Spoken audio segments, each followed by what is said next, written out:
¿Qué tal? ¿Cómo están? Bueno, ahora que estábamos viendo los algoritmos para construir los árboles de expansión mínima, recordarán que uno de esos algoritmos, que es el de Kruskal, hace uso de una estructura de datos para manejar los conjuntos disjuntos. Es esa la forma en la que normalmente se implementa el algoritmo. Y me di cuenta de que creo que el tema no lo han tocado previamente. Entonces, voy a mencionar muy brevemente algo en relación con conjuntos disjuntos, pero los invitaría yo a revisar en particular el capítulo 21 de El Cormen, que habla exclusivamente sobre esta estructura de datos o las estructuras de datos para soportar justamente los conjuntos disjuntos. Y bueno, resulta que hay aplicaciones las cuales involucran tener agrupados N elementos diferentes en una colección de conjuntos disjuntos. Recordemos que que un conjunto es justamente una agrupación de elementos. Todos los elementos dentro de ese conjunto son eh, diferentes, pero además si tenemos una colección, pues implicaría, y estos conjuntos son disjuntos, implicaría que los elementos que están dentro de cada uno de estos conjuntos son distintos también, no comparten ningún elemento, ¿de acuerdo? Si hiciéramos la intersección entre ellos, pues encontraríamos que esta es nula. Eh, y hay básicamente un par de operaciones que es muy frecuente utilizar cuando se trabaja con conjuntos de este tipo. Y uno de ellos es, por ejemplo, encontrar aquel conjunto en el cual esté contenido un cierto elemento. O también unir dos conjuntos diferentes. Entonces, al final de cuentas, es importante también considerar que normalmente esos conjuntos, vamos a decir que son dinámicos, porque nosotros vamos regularmente a estar añadiendo elementos a esos conjuntos, ¿no? Los vamos a poder construir. Ahora, en cada uno de estos conjuntos, aquí S1, S2, hasta SDK, nos están hablando justamente de cada uno de los conjuntos que forman parte de mi colección. Y regularmente se define un representativo, un elemento de cada uno de estos conjuntos que representa a ese conjunto. A ese le llamamos el elemento representativo. En la mayoría de las aplicaciones, de hecho, no importa cuál de los miembros del conjunto sea considerado el representativo o el representante, siempre y cuando yo solicite a ese representante de un conjunto sin haber modificado al conjunto, obtenga el mismo elemento. En, en algunas otras implementaciones es importante que, por ejemplo, tengamos una regla que especifica que cuando solicitemos al representante de un conjunto, nos regrese al miembro de menor valor de ese conjunto, suponiendo, por supuesto, que hay manera de ordenar los elementos de ese conjunto. Eh, y regularmente, las operaciones que nosotros vamos a definir y que vamos a implementar en los conjuntos disjuntos son estas tres que están mencionadas aquí. La primera, que es makeSet, que lo que hace es crear un nuevo conjunto cuyo único miembro y por lo tanto representante del conjunto sea el elemento X. Y dado que se requiere que los conjuntos sean disjuntos, X no podría estar en ninguno otro de los conjuntos de la colección. La otra operación que es importante tener es la unión. La unión, al final de cuentas, lo que hace es precisamente sumar, adicionar los elementos de los conjuntos dinámicos que contienen a la X y a la Y. ¿Cómo? Pues haciendo una combinación de los dos elementos. Vamos a suponer, por supuesto, que estos dos conjuntos eran previamente disjuntos y, por lo tanto, cuando hagamos la unión, tendremos que definir un nuevo representante para el conjunto que resulta de la unión de estos dos, de la unión con estos elementos. Y, por lo tanto, muchas veces esta implementación pues simplemente regresa ya sea el representante que contiene a la X o el representante del que contiene a la Y, y en otras ocasiones pues se define alguna regla diferente. De manera conceptual, cuando nosotros hacemos la unión de dos conjuntos que contienen, en este caso, a X y a Y, en realidad estaríamos destruyendo ambos, removiéndolos de la colección S que está acá arriba, para generar, por ejemplo, si fueran S1 y S2, pues estaría destruyendo estos dos para generar un nuevo conjunto disjunto que contiene los elementos de S1 y de S2. Sin embargo, en la práctica, por supuesto, para evitar trabajo de más, regularmente lo que ocurre es que uno de estos dos absorbe a los elementos del otro conjunto, y entonces solamente nos deshacemos de uno de ellos y añadimos los elementos de ese que estamos destruyendo a el primer conjunto.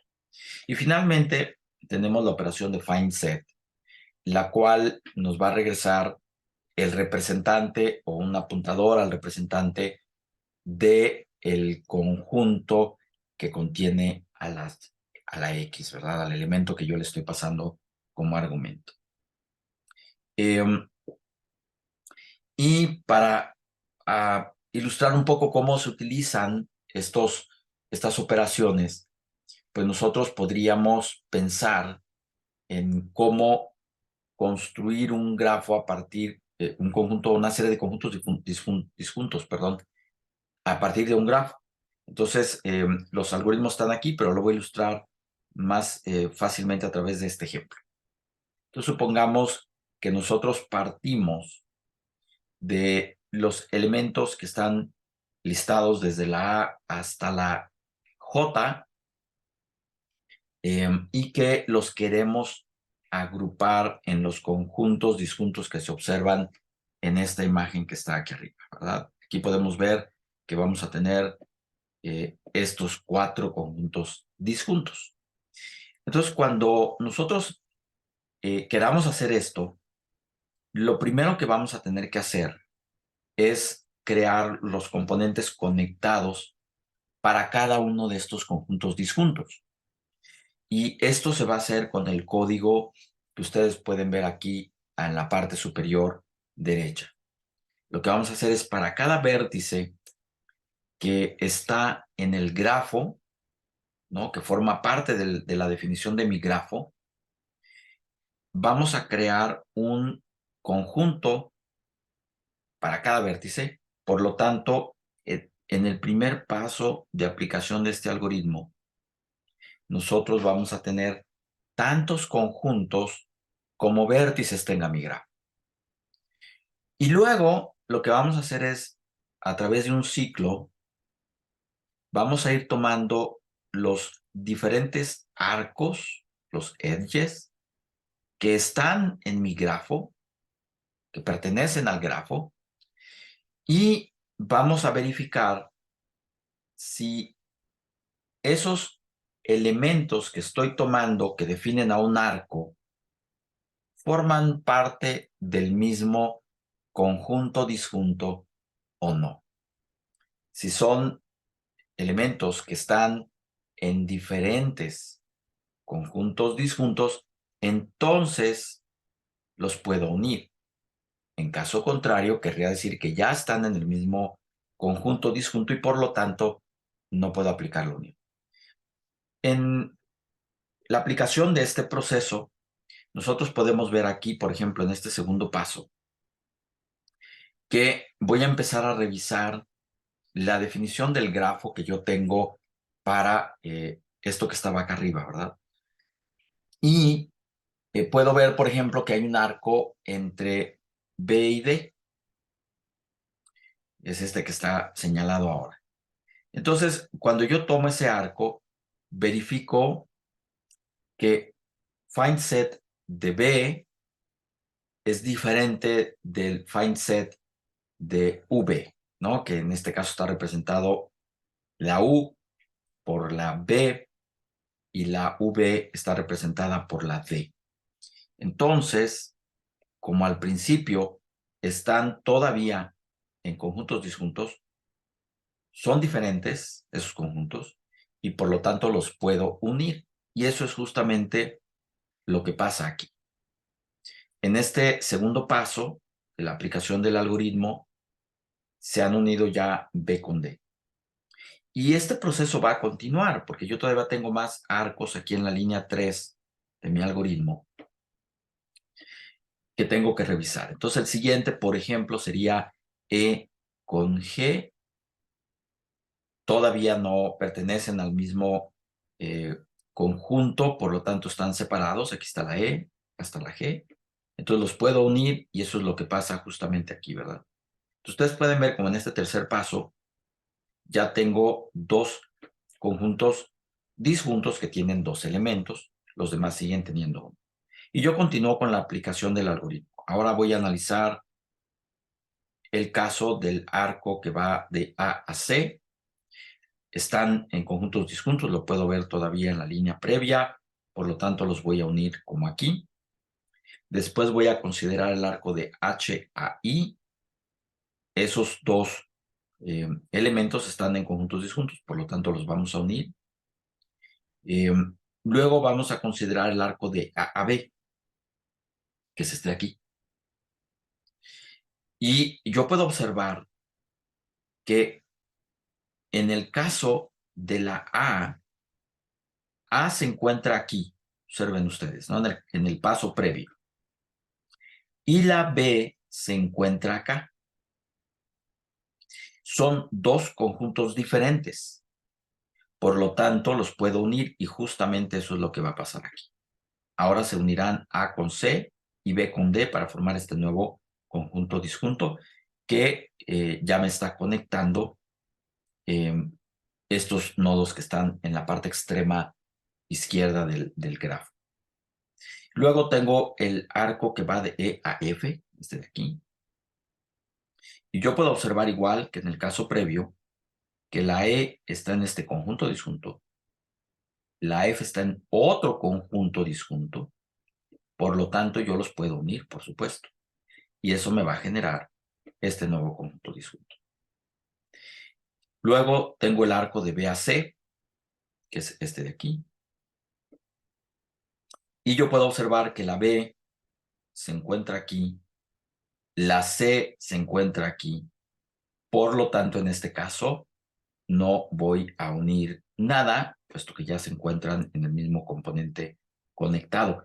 Y dado que ya no tengo más arcos que analizar, he analizado todos los que había. Entonces pueden ver aquí 1, 2, 3, 4, 5, 6, 7 arcos. 1, 2, 3, 4, 5, 6, 7 arcos. Ya he concluido y esta es mi definición de componentes conectados. Este es el componente conectado 1, este es el componente conectado 2, este es el componente conectado 3 y este es el componente conectado 4, que son justamente estos que están acá.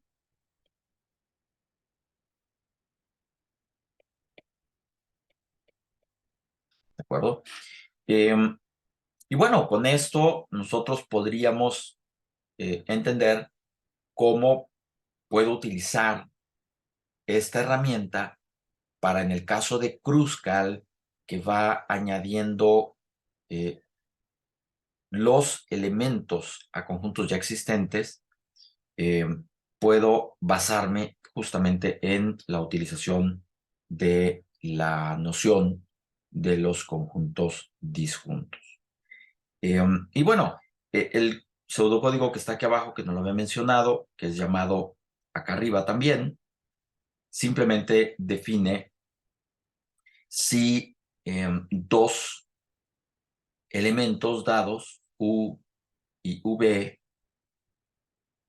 forman parte de un conjunto, de un mismo conjunto disjunto o no.